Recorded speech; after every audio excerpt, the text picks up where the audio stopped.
स्वागत है आप लोगों का क्लास 10th के विषय इतिहास के सब्जेक्टिव क्वेश्चन आंसर सीरीज 10 में। आज का हमारा प्रश्न है, साम्यवाद एक नई आर्थिक और सामाजिक व्यवस्था थी कैसे। तो आइए देखते हैं।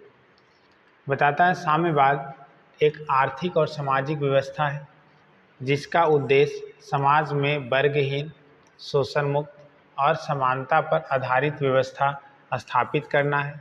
यह व्यवस्था निजी संपत्ति, पूंजीवाद की आलोचना करते हुए उत्पादन के साधनों जैसे जमीन, कारखाने और एक्सेट्रा संसाधन को सार्वजनिक या सामूहिक स्वामित्व में लाने की वकालत करती है। कार्ल मार्क्स और फ्रेडरिक एंगेल्स द्वारा इस विचारधारा का विकास हुआ और इसका विस्तृत रूप उनकी क्या है, किताब द कम्युनिस्ट मैनिफेस्टो में क्या है, देखा जा सकता। तो आपसे एक ऑब्जेक्टिव प्रश्न भी यहाँ पूछेगा कि द कम्युनिस्ट मैनिफेस्टो किसकी रचना भैया, तो आप बता देंगे कार्ल मार्क्स की। आगे बताता है, साम्यवाद एक नई आर्थिक और सामाजिक व्यवस्था बनाने वाले कुछ जो है प्रमुख बिंदु पे हम लोग ध्यान देते हैं। पहला क्या है, सार्वजनिक स्वामित्व।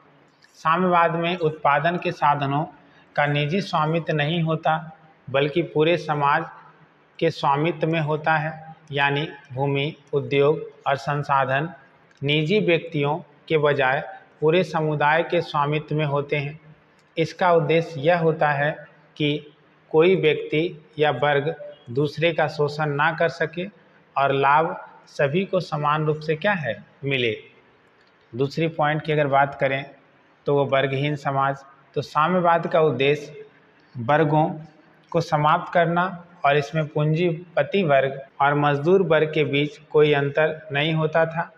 हर व्यक्ति समाज के उत्पादन और वितरण में योगदान देता था और सभी को उनकी आवश्यकताओं के अनुसार संसाधनों का वितरण किया जाता था। इससे आर्थिक असमानता क्या होती थी, समाप्त होती थी। अगला पॉइंट देखिए, नियोजित अर्थव्यवस्था। साम्यवादी व्यवस्था में बाजार आधारित पूंजीवादी अर्थव्यवस्था के बजाय केंद्रीकृत नियोजन होता था। इसमें सरकार या केंद्रीय प्राधिकरण यह तय करता है कि क्या और कितना उत्पादन किया जाएगा ताकि सभी लोगों की आवश्यकता क्या है, पूरी की जा सके। अगला हमारा क्या, शोषण का अंत। बताता, साम्यवाद में श्रमिकों का शोषण समाप्त करने पर जोर दिया जाता था। इसका मानना है कि पूंजीवादी व्यवस्था में श्रमिकों को उनके श्रम को पूरा मूल्य क्या है, नहीं मिलता, जबकि साम्यवादी व्यवस्था में श्रम का सारा लाभ समाज को ही क्या है, मिलता है, जिससे श्रमिकों का शोषण क्या है, समाप्त होता है। अगला पॉइंट की बात करें, समानता। साम्यवाद में सामाजिक, आर्थिक, राजनीतिक समानता को क्या है, प्राथमिकता दी जाती है। इसमें हर व्यक्ति को समान अवसर, संसाधन उपलब्ध क्या है, कराए जाते हैं, चाहे वो किसी भी वर्ग, जाति, लिंग से हों। इसका उद्देश्य यह है कि सभी लोग समाज में समान रूप से योगदान कर सकें और उनका क्या हो सके, विकास हो सके।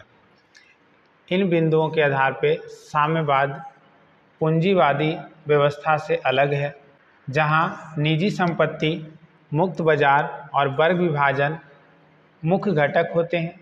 साम्यवाद ऐसे समाज की कल्पना करता है जहां सभी के पास समान अधिकार, अवसर हो और आर्थिक संसाधनों का न्यायपूर्ण क्या हो, वितरण हो। उम्मीद करते हैं आपको ये वीडियो अच्छा लगा हो तो अपने दोस्तों के पास शेयर करें। धन्यवाद।